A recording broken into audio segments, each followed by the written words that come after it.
I just want to personally thank Ayita Lightfoot and Stuart Cornell, who are people that I'm proud to associate with on Facebook, because they responded to this post. I don't really care at all how you do respond, I just care that people do.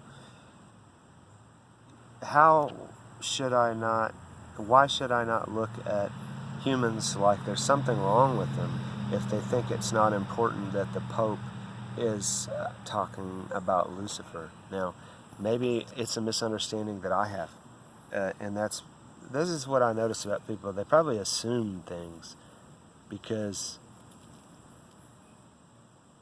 my Myers-Briggs personality designation is the debater, so I care more about the argument itself than I certainly do have my biases. But for this example, I could imagine that when they say Lucifer, they are talking about how there was a Christian sect called the Luciferians that existed until the 4th century.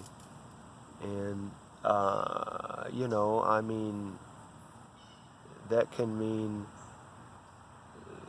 like enlightenment, like Jesus is the light of the world.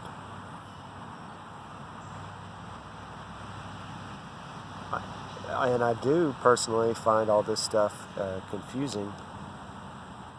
Like another example would be, typically I think of Gnosticism as very much opposed to Judeo-Christianity, that they were the ones that were talking about a mystic personal experience much further than just being Protestant, but against the whole concept of how the Pharisees set up church fathers that become the church, and then they seem to be these negative middlemen, like the Vatican, that is not really helping anybody. I mean, Jesus wouldn't be wanting to amass all these riches and cathedrals and all this stuff. So this seems to be the basic distinction. But then I was listening to Ted Pike, whose The Other Israel documentary discusses how when the Jewish people traveled into southern Russia, or what we call Russia today, they converted the people there. And the way they converted them is exactly the same reason that people like me find all of this stuff fascinating. The Kabbalah is fascinating. When I say the Kabbalah, I mean you could just almost call that New Age information. It's really, or spirit science is a channel. I mean, yeah, I understand Kabbalah has to do with the 5 senses and esoteric concepts of metaphysics, like that the Ptolemaic dynasty is where we get our musical theory from, because they understood the base 10 number system, and then you divide it in half and you've got an octave, and you take 1 plus 2 plus 3 plus 4, you add those all together and you get 10, and so that's why you have 1, and then after you go through this wisdom experience of understanding the relationship, then you have 1 and 0. You've gained wisdom, which is the spiritual content that changes the matter. The pattern, the padre, the father, changes the matter, the mother. You see what I'm saying? So see the conflict there, because where I originally learned about Gnosticism was John Lamb Lash, and it's all about Mother Nature, and it's like I feel that we have this out of the frying pan into the fire problem, where there's like a hate for men, where there used to be holding women back. It seems very obvious. I mean, up at the coffee shop that I go to here, that was certainly understood by one of the people there that I was discussing it with, who probably is a little closer to libertarian, if we were to label his view. Now, so back to my initial reason for this video is just to say, I think it's weird when people don't respond. And I find that to be dangerous as much as it is to be oversensitive about things. And I want to comment about that point more specifically. Today, an incident occurred where a customer came in and went to the counter to purchase his coffee, and he made a comment. He says, "I'm disturbed."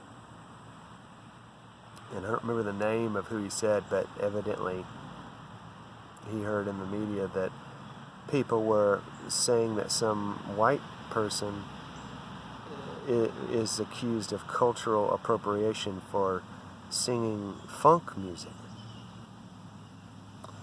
Okay, so, and I said, yeah, I know what you mean. Isn't that what America is supposed to be all about, is the intermingling of cultures? Okay, and then me specifically, like, I grew up very influenced by my father's taste in music, and today, my favorite music is disco and funk. Okay? And I sing, people like my singing, and it's soul singing, and I rap. And so this millennial next to me, he says, "I don't think that's right." And I was like, "What?" And I was like, the way that this guy reacted and commented up at the counter. And he's like, "Well, it's not that it's not right, but nobody thinks like that." And then I tried to say, well, my understanding is that if you take the alt-right and then you take the social justice warriors, they're both the same type of people in the sense that they are the fringes of society, and this is a detailed Soviet technique where you use the media to rile up these people so that both of these people live in their mother's basements. The, LGBTQ, some of these people that are just too obsessed with these notions, it's because they don't have anything going on, right? And so they're finding identity through this manufactured revolution. And now I don't mean to be insulting to, obviously there's people that's LGBTQ and alt-right. They do very much genuinely hold those values. And the way I understand it is with two other groups that are managed, and it's the KKK. We saw it recently in relation to the Charlottesville group where they had the white men carrying these torches, and they were like frat guys. Now that's obviously fake, and it's obviously fake the Black Lives Matter movement, because there are videos that show both of those groups of people literally on the same bus coming into Chicago or Charlottesville or whatever. But then I myself went and checked out the Occupy thing, and was around the people that were wearing like in the Fed type of shirts, that was that contingent amongst other groups there. And obviously there's a lot of genuine people there, and I met a lot of lifelong contacts with quality people from that event, And we could say America is a big manipulated hoax because we did not break free from Great Britain, or we wouldn't have had to pay reparations to Great Britain. That's not what winners do. And Nazi Germany didn't go away. It got transported over here to America in Operation Paperclip that became the CIA, and Werner von Braun was all connected with Disney, and then that became NASA. But and then linking this up with, I was listening to a podcast called Shift Happens, and I forget the name of the person, but the guy did a documentary where he went over to North Korea. So, if you say North Korea, to most people in America, they're like, oh my God, you can't even go there. And only because I listen to podcasts, I've heard a whole other podcast that was a guy that gives tours over in North Korea. And yeah, it's super controlled. They're going to have an agent with you watching everything you do. But I mean, they let the guy shoot a documentary movie knowing that he was going to go home and be on this podcast talking to people like me. So there's two sides to everything. And it's important to me to have those discussions to process this. And that's my whole reason why I still continue to participate in social media. Because yes, I do think that ultimately a big reason for why we're all persuaded to be there is to exacerbate the polarization of different points of view in order to cause a civil war, which is part of this, I think, a Soviet takeover plan of America. But you still have to be there, and you have to tread that fine line between, I don't think it's right to ignore issues like they're going to go away, because that's what the people, this guy said the thing that made him the most uncomfortable is that he was a New Zealander, and going over to North Korea is that the people just literally act like you're not there. And he said that, here in America we grow up, or in the West we grow up seeing McDonald's and all these capitalist advertising consumer scam stuff dominates. So that's our propaganda, which are basically lies about being free, is what that is. And then over in North Korea they have cartoons, old school propaganda, like grotesquely, making caricatures of Americans and like they're the most evil scum. Like it literally is all about we hate Americans. And of course all this is all, the whole Soviet Union is just bankers. the people that are rich people are all controlled by bankers. So what do y'all think? We're talking about this post about Lucifer, and I try to make this comment to where I'm like, I really don't, after studying all this stuff, I look at it a lot different way than I used to, I used to be much more in the like Christian kind of fear of end times type of camp, but now I look at it like, if the rule of the Ten Commandments, which has meaningless. That is meaningless. Nobody needs the Ten Commandments. Now, they did a long time ago. I think that obviously we can look back and say, probably the legalism of a bunch of Jewish rabbis setting up this civilization, it's easy for us to scoff at all of that now, for me to be, we got to go back into the woods type of thing. But it was not like that back then, because people were having, and so we still have slavery, and it's sophisticated and hidden, subverted today. For example, I've heard that in Russia, they show Moscow and it looks all nice, but I heard that the Soviet Union never really did fall, thrown into prison camps and all these other cities, like we know happens in China.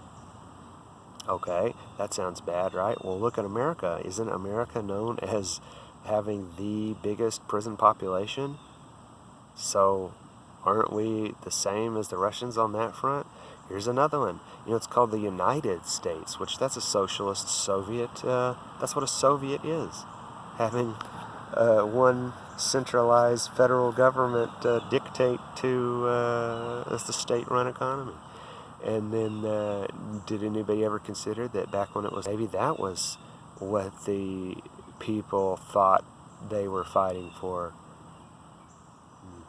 It doesn't matter if you're right or wrong when you're talking about these controversies, because the other option are these definite facts, like America is free, Christopher Columbus sailed in 1492, and that's all obviously a lie if you know anything, because you know that these rich people, the Rockefellers, make all the textbooks, right?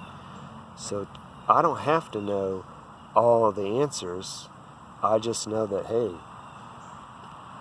it's likely that it's not just this one answer over here. I may not know which one of all these answers, if any, are true in controversy land, but it's like how myth really carries the truth more than history. I heard, for example, the other day, there's information to say that there wasn't even a Bible written until like the 9th century. 900 years supposedly after Jesus. That's very possible. If we take everything to be fact that we hear about the past, we have no idea. So if we have no idea about anything unless we're really there, and if we're not really united, then we don't have a United States. You know what I mean? If we don't really have the ability to stop a military coup, Trump could be installed by the military. I don't know. But the other people don't know either.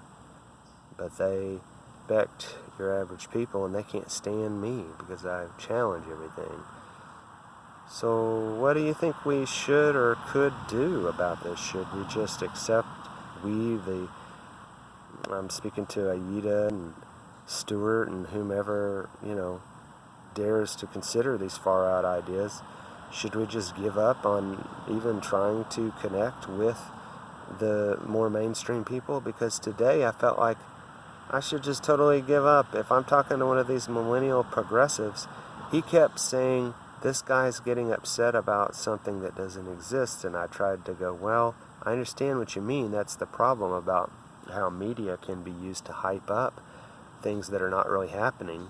Like, oh, okay, there's this suicide trend, it's the MSNBC News, parents, go talk to your children about this, tell them not to do it. And that can actually increase suicide risk, just like those suicide hotline numbers do, because every time you're hearing that, it's putting in a doubt, it's putting in a fear. Every time you hear about a celebrity, doesn't that possibly increase the chance that more people might consider suicide, since it's like a cool thing to do? Because obviously people copy trends of celebrities. And for example, I was sitting next to a guy at the coffee shop that's very pro-hunting, right? Pro-gun.